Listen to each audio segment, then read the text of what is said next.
Internally, there was this like issue that I saw between like my Black friends and my African friends. And I kind of found myself in the middle because I feel like I grew up in the States for the most part of my life, but I still really felt connected to my culture, spoke my language, but I also felt very Americanized. And so Afrique Noire, actually, I created it to bridge that gap.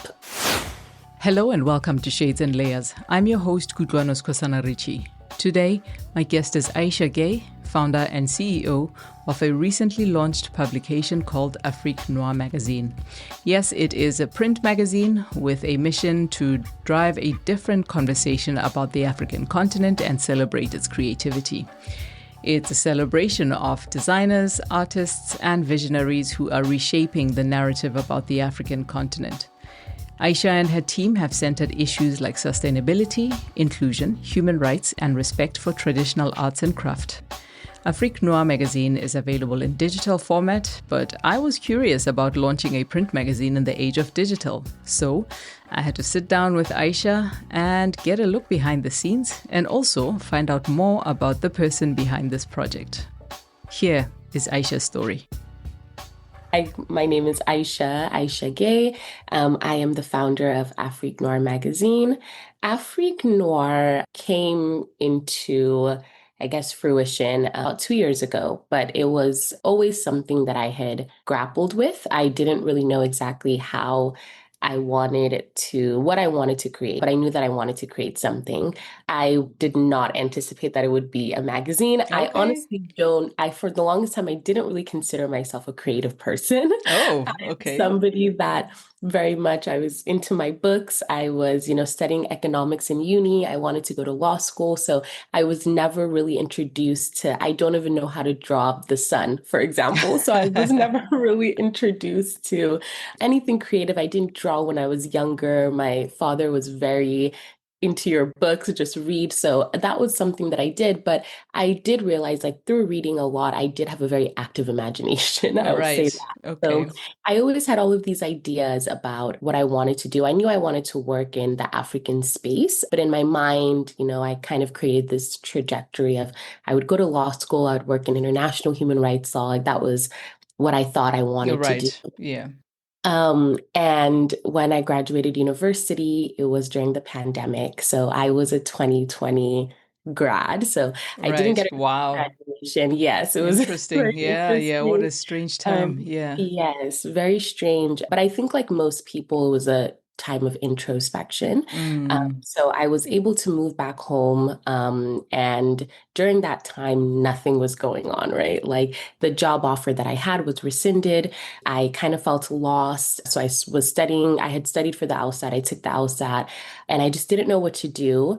And I have a very intentional and spiritual aunt who raised me when I moved to the US. And Right. she would always ask me, why do you want to be a lawyer? And I never had an answer for her. I Yeah. didn't, Yeah. I Yeah. I would just always be like, because I do, or there were very surface level answers. And I actually realized even when I was applying for law school, as I started doing these questions, and it's very rigorous. So they want to Of make sure course. Yeah. that you're going there for the right Of reasons. And course. Of course. I Yeah. couldn't for the life of me figure out what to say.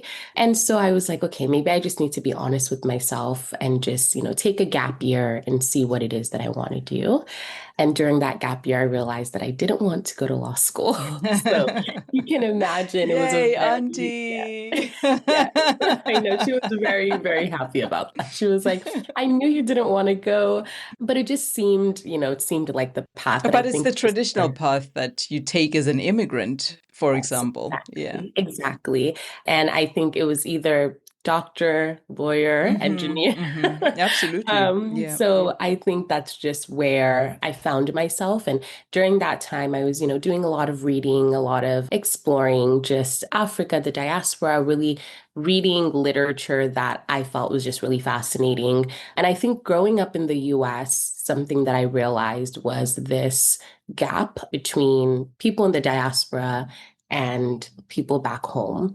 I think something that was clear was that historically, Black Americans are marginalized. When we moved to the US as immigrants, we are also marginalized, right? They don't say you're African, you're Black.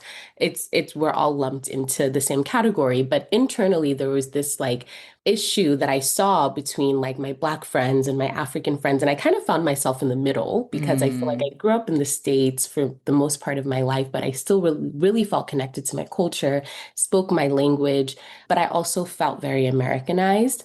And so Afrique Noire actually, I created it to bridge that gap between the diaspora and back home. And it's a very huge mission, of course, because it's so nuanced and layered. And but I absolutely. thought, Yeah. you know, one thing people love anyone can't deny is art. One thing people can't deny is beauty. So how can I create a platform where I can showcase that and showcase the beauty that is within Africa and showcase the, you know, different creatives and have these conversations amongst each other. Right. Right. So you know, we have historical things that are on there. We have current day events. We have, you know, the beautiful, beautiful creatives and artists that are on the continent. And the goal was really to bring them on a global stage to change the narrative of what people felt. About the African continent.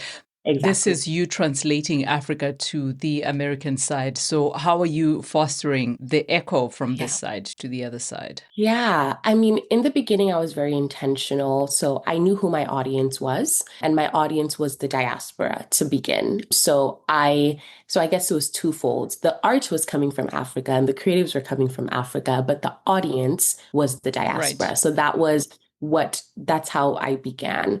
So it was interesting to see the feedback. Like people like, I didn't know that. Oh, this is so interesting. We have something similar in Haiti, or we have something similar in Brazil. And, you know, Brazil has a huge population of Africans, yeah. Blacks. Yeah. And so just that link and constant, and as the page started to evolve, just seeing how interested people were, because they don't teach this in school. And, you know, I schooled here for the better part of my life. And, you know, the things that we learn about Africa it's just sad. You know, it's I sad and it's know, I know. wrong.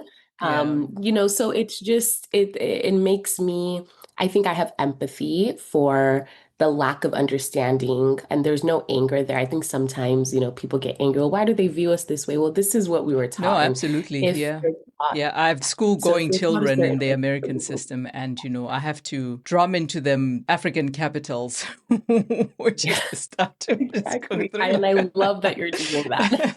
I love that you're No, I doing mean, that. yeah, Yes. it's an important connection to make. But let's, going back to Afrique Noire, why a magazine? Why do you think it's, a magazine, not, a YouTube channel or I whatever, know, right? travel channel? You know, I think the way that I see it in the work that I do, I try to be forward thinking. I do, and I try to be pragmatic. So, yes, I did recognize that nobody was reading magazines anymore.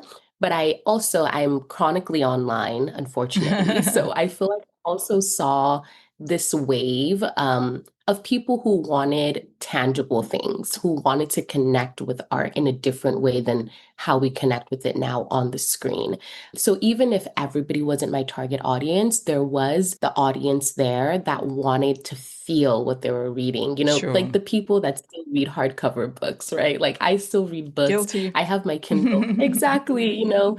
And I did see this, you know, and I'm still seeing it. There's this wave of people who almost want to regress back into that age where we were physically holding things and physically having things, because I feel like the internet and social media and all of these things, it's a great way to connect, but it also, I think, takes away that intimacy behind a lot of things. And so I wanted people to see it digitally. So the magazine is available digitally, but also will be available physically. Right. I wanted people to buy it. I wanted them to feel it. I wanted them to really see it. And the way that it's designed for longevity. So I want it, you know, you can put it on your table if people come. I want them. So I just felt like that was the best way to really showcase this art, not just, you know, our social media. You see all the beautiful photos there. People will Yeah, go and then it's gone scroll within and it's 2 minutes. gone. Yeah. Yeah, within Yeah, yeah, yeah. seconds. So that was really the idea behind that. It was I wanted something that It's kind felt of like a real. I wanted people record. to feel Yeah. it. physical Exactly. record. Yeah. Yeah, I hear you. And what's the response been to the printed copy? It's been great. I mean, from the beginning, that was the request, actually. Mm, Many people were like, can I get this in print? Can I get this in print? So we continue to build in print. So we'll have the magazines that are released in print. And then we're also working on a coffee table book that will be more hardcover, right. bigger, and also feature more creative. So it was from the beginning, so many people were interested in print. Actually, it was funny. I thought more people would want it digitally. But like I said from the beginning, our audience, which is mainly in the diaspora, they all want it in print. Right. So we are still trying Yeah. to meet the Yeah. demands. So are all your contributors from the African continent? About Right. 95% of them. And then we also have like a poetry and creative writing section of the magazine. And those we explored different creatives that were from the diaspora but had African heritage. Great. That's fantastic. Yeah. And what's your planned frequency of publication? Yes. So right now we're going 3 times a Hmm. year with the potential of a seasonal or extra issue. So my team and I were doing 3 times a year for now. Eventually, I'd love for it to be 4 times a year as we get more subscribers, as it becomes necessary. But I also want to be intentional, not just overproduce. I want people to Sure. really Yeah. sit with the issue that they have. I mean, it's not just photos, right? Like we do the research, we talk to these creatives. So you really get to see their stories on the magazine. So I wanted people to actually sit with it and read through it, read it again, Sure. Yeah. share Yeah. it. Yeah. Yeah, before we come out with, here's more. I think that's just the pace that people are used to with social media. It's Next, more. more, next, more. Yeah, what's next? It's like we just posted this, what's next? So I wanted to, be more sustainable. I want to slow it Sure. down. Yeah. So even with this issue, this year we'll only because it's our first year, we're only releasing 2 issues. And that's because I really wanted people to sit with this very first issue because we spent 8 months creating it. So Yes. I was like, Yeah. if we spent 8 months creating it, we're not going to release something right after. So we'll release another issue in the fall and then potentially another one before the year is over if we have the capacity or if we feel there's a need to. And then next year we'll start with the Yeah. Yeah. 3 a year.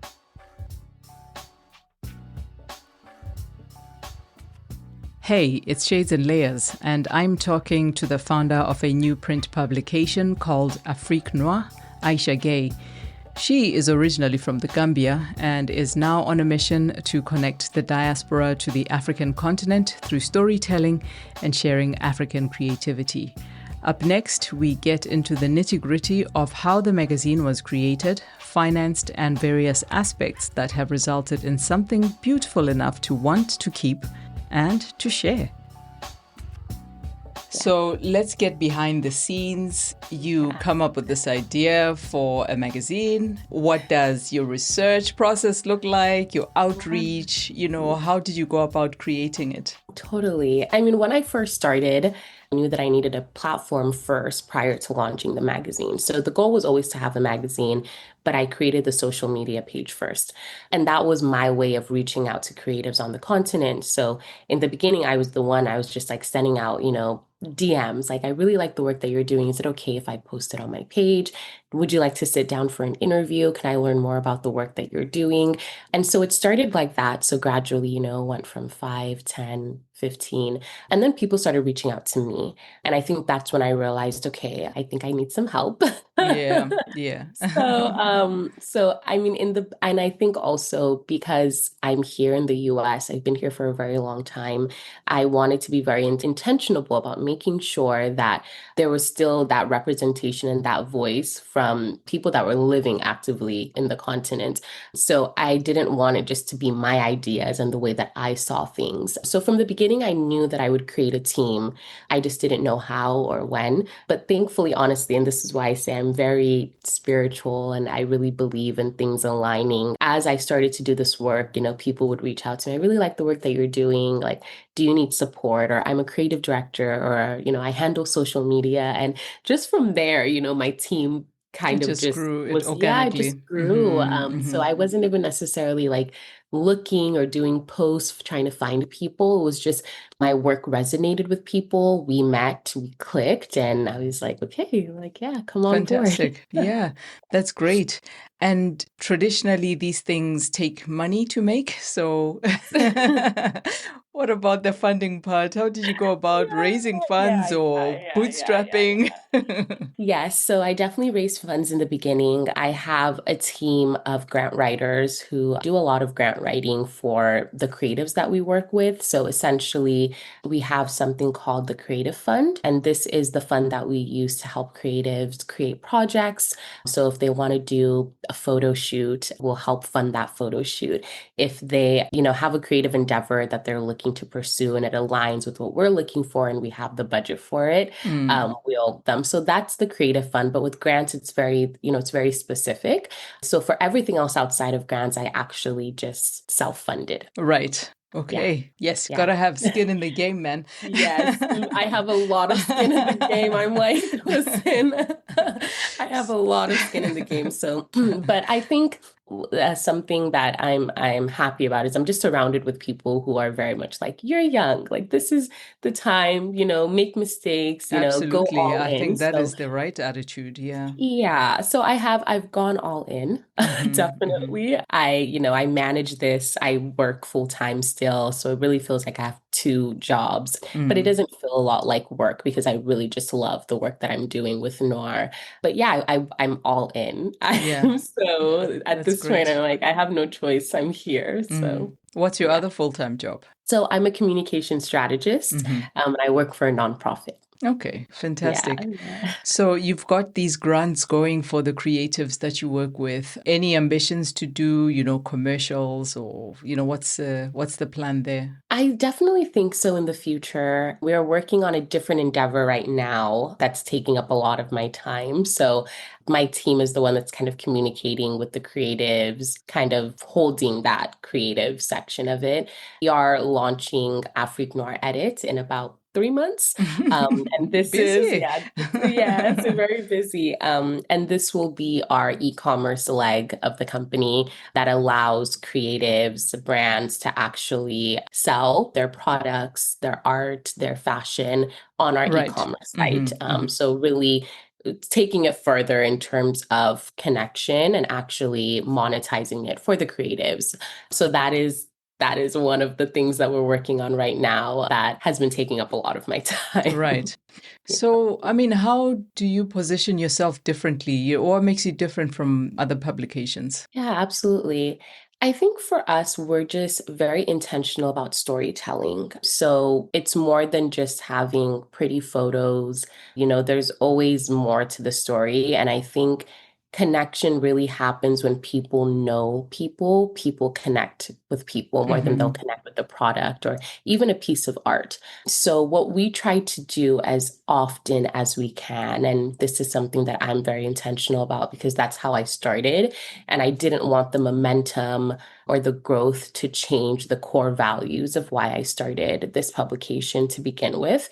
And that was really about storytelling. I wanted people to have a platform where they could tell their stories and what brought them to where they are. A lot of the creatives that we work with have such hard lives or have lived hard lives. Hmm. And even within those trials, they still found time to create because the art that they were doing or whatever creative endeavor they were pursuing was their lifeline. And I really want to reposition creatives in Africa and honestly in general in a way that isn't so shunned or isn't so second class, right? Like I feel Yeah, yeah, yeah. it's not really seen as, and I think especially in, Africa It's a and a lot serious, of that yeah, is due yeah. to scarcity, right? Like I understand because the ones that pay are business, our law, like what we're talking about, engineering, and which are all great things. But I would dare to say in the work that I've been doing that creativity is just as important. I think having these outlets is just as important. And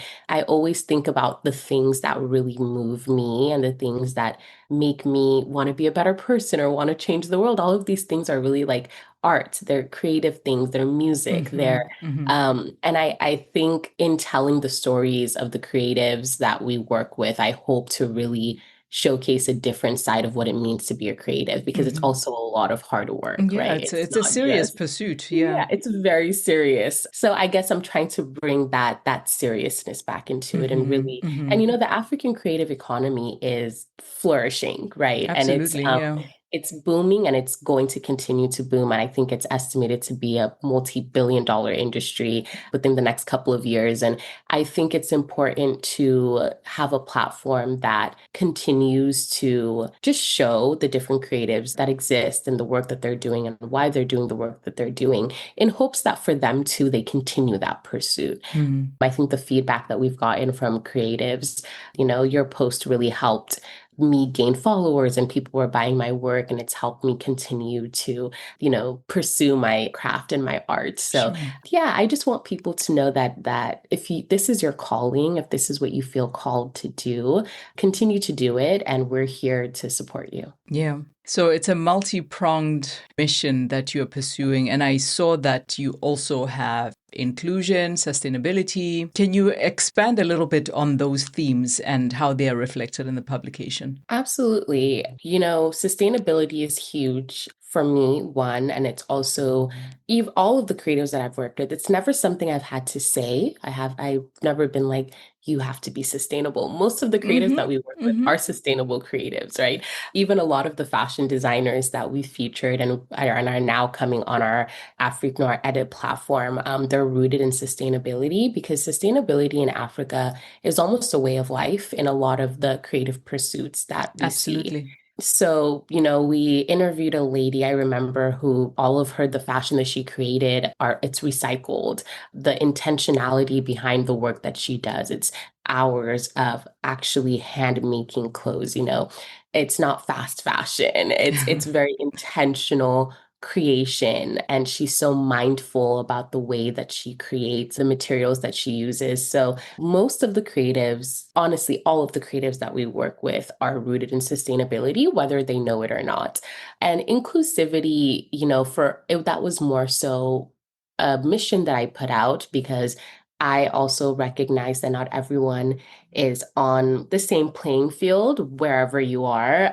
So we accept submissions from various creatives, wherever you are, whatever you're doing. We even have a series where people tag us in their posts, and then we have once a month, we'll repost all of the people that have tagged us.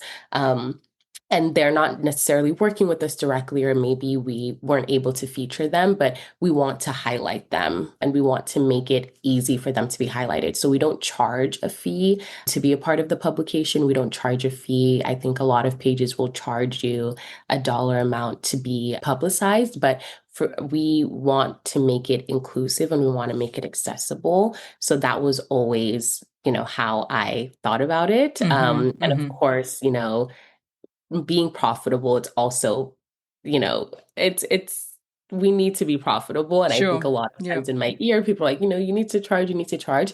My goal was never to charge the creatives, and that isn't going to change. So we found different ways to monetize, and we continue to find different ways to monetize that don't include, take penny pinching, or taking, the money of creatives who The are very just, people you're trying to highlight. Yeah. exactly. Yeah, Yeah. it doesn't make sense. It doesn't make sense for me. Great.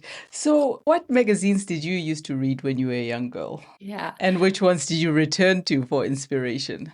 Yes. I mean, I feel like magazines have changed so much since I first came to the States. And something that I always noticed was just there was never any Black people anywhere on any of these magazines, Ever. And I think as a kid, I was highly aware of that. And I grew up in a town where I was one of, maybe two or three, and my sister was the other one of Blacks in my neighborhood and in my school. So it was I think I always noticed when we weren't being represented. So even, growing up, I read Vogue, and we used to have it in our library actually at school. And All right. I would go and then I would look through it, or if I was ever in a waiting room somewhere, hospital, wherever it was, doctor's appointment, I would read these magazines, and I just always thought they were very bland. And I don't mean that in any kind of disrespect, because I recognize that people really love these magazines. And I do think they've evolved now. They're more inclusive in a way that they were not inclusive before when I was growing up. So I do feel like they've adjusted with the times. But I just, even now, sometimes when I look through magazines, I'm just like, okay, like, is this like, it's not, for me, it was very bland. So I just always thought that, magazines or, publications should be art, Mm-hmm. and, so even the way that we create the magazine, it's storytelling. We are telling a story from the beginning to the end. We're connecting with the reader. It feels really personal. It feels like you're taking the journey with us. Every page is unique. Every page is like, whoa, I just want to look at this. Even when I look through the magazine, I'm like, this, it's so beautiful. Other magazines will be really, like, I think I was reading a magazine, one of the more prominent magazines, and it was like 200 and something pages, and like 100 of the pages were ads. Oh gosh, it's So actually it really just, painful. yeah. I'm not buying magazines Yeah. anymore, honestly. Yeah. Yeah. Yeah. And that's fair. I Hmm. wouldn't buy them either based on how they look like currently. So for me, I like to use the word publication a little bit more than I use Right. magazine, just Hmm. because Hmm. it's not like from what people would expect from a regular magazine. That's not what we have. Ours is very intentional. Ours is a piece of art, really, that you can keep, that people could come over and look at and really learn. It's educational, it's entertaining. And I think that's what it should be. Like, I think that's what these types of work should be, Right. Yeah. if people are buying it. Yeah, yeah. I mean, I remember reading Vibe magazine, The Source, and what really attracted me to those magazines was the writing, like the really rigorous cultural journalism that went into it. Do you want to expand a little bit about some of the contributors you have and, what kind of pieces they're bringing to the table? Absolutely. Absolutely. Yeah. So currently we have two full-time writing staff, Hmm. and then we accept contributions from writers. So actually, the very first page of our debut issue is a beautiful piece that is written by a woman named Carmel. And she wrote a piece about African designers and how they're reshaping the narrative of what fashion means. And that is how you begin the magazine. All right. And that's how you begin the journey with us in the magazine, because fashion is a central part of this specific issue. And it was such a beautiful piece. I remember when she submitted it to us, I was like, wow, like, Nice. it's Yeah. so, was well written. She uses some quotes from a very prominent Western movie called The Devil Wears Prada, about how, yeah, I love it that was film, really great. actually. Yes, it was great. It was great. And she, just talking about how an everyday person that's looking at an outfit or something that's made might not realize how much intention was put behind finding that specific color, or sewing and weaving this outfit in a very specific way. And that is what African designers are doing. And it's so true. I mean, all of the designers that we've spoken to, they are so intentional about the work that they're doing, and they're blending their heritage, the tailors that they have, they're so intentional about every piece of stitch, everything that's sewn together. So that is actually how the magazine starts. And I wanted it to start with that piece because I think it then sets the scene for the rest of the pages that a reader would see in the magazine. So writers are integral to our issue. So we do have our full-time staff, and I give them a lot of flexibility and freedom in what they want to write about, what feels good. Of course, if there's something that's relevant now, they'll write about that. But for the most part, they're writing about culture, they're writing about history. It's very educational, but it's also entertaining. Hmm. And Hmm. you'll see a lot of these on our social media or on our website. But yeah, writers, I feel like, are the backbone of any good magazine, For because sure. that's Yeah. where the Yeah. storytelling is. Hmm. So even when there's interviews that I do, I'll collaborate with our writers to figure out how can we best tell the story. And they're amazing. So we're Yeah. always taking contributions. And then of course we also have our in-house writers as well. Hmm. My guest today on Shades and Layers is Isha Gaye, founder and CEO of Afrique Noire magazine, a new publication that aims to bring the diaspora closer to the African continent. Well, as the founder of this magazine, Isha threw herself into a leadership role. And that's our next topic of discussion. After that, we get into the Shades and Layers rapid fire. Talk to me about what you like most about leading a team of creatives and what's been some of the challenges you've faced along the way. Yeah, absolutely. I mean, there's so much that I love. And of course, there's so much that's also hard. But, I have a great team. And I do think I'm really, really blessed because everyone that has gravitated to this business and everyone who has gravitated to me, it's because they saw what I was putting out there and it really resonated with them. And they reached out to me. And that's how we built this relationship. And it's been built over time. So I have had the same social media manager for the past 2 years and the same creative director for the past 2 years. And we're building. So now we're a team of 5 officially. And it's everyone that's a part of the team is very, very intentional about the work that we do. And I appreciate that so much because I don't necessarily have to, I'm not a micromanager.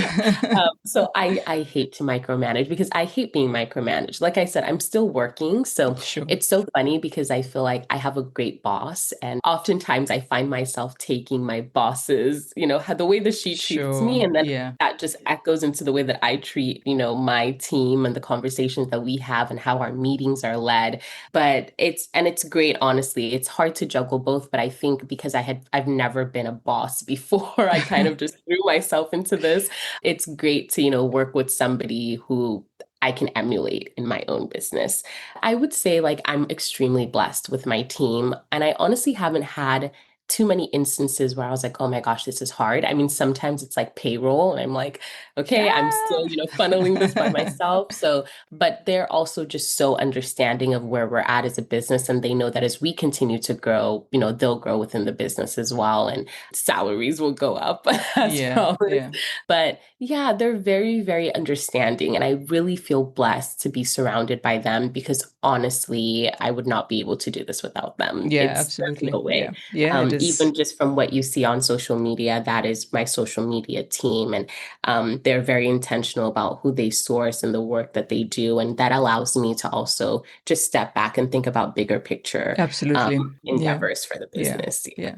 I know you want to connect the diaspora to the African continent, but for the business itself, what's your vision? What do you want to see? Where do you want to take this Afrique Noire concept? Yeah, honestly, I mean, I have so many, like I said, I have a very active imagination. So I have so many, I see the business going in so many different places. Sometimes I have to anchor and just be where I'm at. I'm like, this is where I'm at today. Right. So genuinely, I can tell you, I am taking it day by day. I think if there is a way that I can continue to create this space that is profitable, not just for me, but also for the creatives that we work with, that really brings them onto a global stage and also really connects the diaspora back to their roots, I think I would be satisfied. And I don't need to have a multi-million-dollar company. That's never been my goal. But I think ultimately what I want is to just continue to bridge the gap and have those conversations and create that space for discourse and to also just remind everyone that we're all the same. And then about you, yes, you grew up partially in the Gambia and now you're in California. You've got this aunt, but who are the other mentors that are helping you to stay grounded and be who you are and so connected to your culture, etc.? Thank you. It's such an interesting story. So when I moved to the States, I didn't see my mom for about 15 years, actually, after I moved to the US. And I was here with my dad, but he was kind of absent. So I really feel like I had to cultivate this inner person or this inner persona of who I was. And, I really, my sister and I, we raised ourselves as children growing up here. I was very close to my maternal grandmother before I moved to the US. And then unfortunately, she died while I was in the United States. But she was somebody in my life who I vividly recall was always grounding me in who I was and always grounding me in our culture and in our music and in our language. And I've carried that with me. And a lot of what I do because of what I've learned from her. And I've Mm. really carried that with me. And I don't know how, honestly. I don't know how because I feel like I have been here for such a long time. I don't know why. I didn't know why I was still so connected to, Mm. Africa or to, the Gambia or to my culture. Like I shouldn't have been because there was nobody in my life who was actively grounding me in that or reaffirming that. So even, my language, we speak Wolof in the Gambia, and that was something that I held on to so tight. But even at home, nobody was speaking it with me because they wanted me to really learn To English. speak English, absolutely. Yeah, Yeah. so even as I grew up, I remember I found a tutor and then I was working with him behind my dad's back to, to continue to learn Wolof. And so there was really this gravitational pull that I feel like I don't know how it's sustained.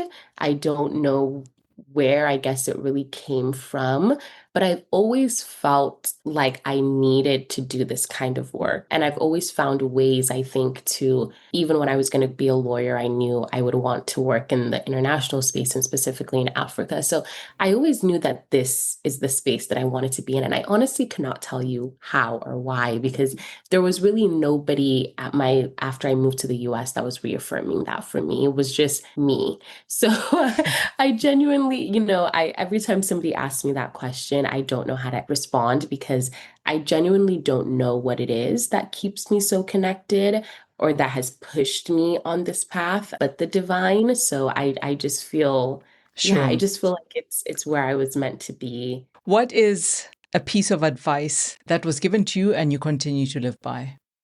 I think there's so many. I've definitely learned a lot. Like I said, my aunt is a very prominent figure in my life. She's actually from Cameroon, so Hmm. we're not blood related, but her and my uncle have taken me and my sister in, and our cousins were like siblings. So Right. she's a very godly woman. She's a very spiritual woman.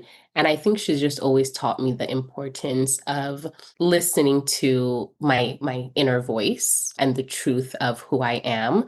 And I think that's something even, and I think we all get lost, sometimes. She's always taught me the importance of drowning out the noise that is everyone else and the world and really connecting to yourself. So, meditation is something that I try to do as often as I can because I think that allows you to really go deep within yourself, connect to source, connect to God, whoever it is that, people feel personally connected to in their own spiritual life. But I think that relationship is more important than any other relationship. Right. So just always being willing to be introspective. I think that's something that she's always taught me and to not be afraid to fail. Yeah. Yeah. And I'm Yeah. going and I say all of this because the endeavor that I've embarked on, I haven't really seen anyone else do it where I can be like, that's the blueprint, right? Right. It's different and it's not conventional. So I say that because I recognize that there's a possibility that I might quote unquote fail. And I have failed in many different ways, but I think I've mastered the art of failing. And I think I'm okay, with failing because I think, things that I have failed, like I feel like I could say that I failed in going to law school, but now looking back, I know for a fact that I would have dreaded going to law school because that's not where my heart was calling me to. So I believe that I will end up where I'm meant to end up. And I'm just trying to have as much fun as I can in the meantime and impact as many lives as I can doing the work that I'm doing. And ultimately, whatever happens will happen. Perfect. So, are you a coffee or a tea person? I have tea right now. I've been trying to sneak it into this interview and drink it, but I think it's cold now. I'm not a coffee person. I tried to be at one point, but then it gives me anxiety. So I'm like, why am I doing this? So I drink Fair tea enough. Fair enough. And how do you take your tea? with lots of sugar and lots of cream. Sweet girl, yes. And what's a fun fact about you that you would love to share? Mm. Something people don't know about me is that I'm actually a yoga teacher. So, Oh, wow, wow. yes. Oh, that's fun. So, yes, it was during my midlife, What it's midlife, young girl? Okay, my quarter life crisis.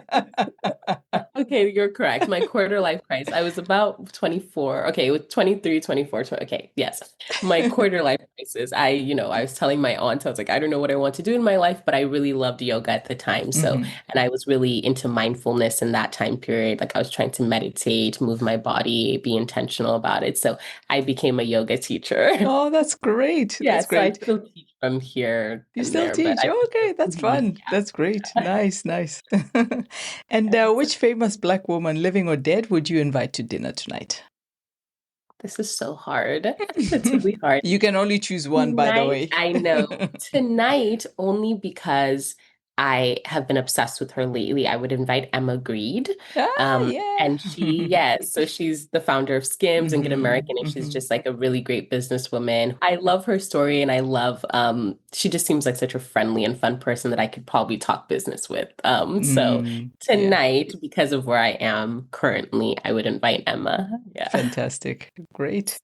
So if people want to work with you, contribute to the mag, just get in touch, where can they find you?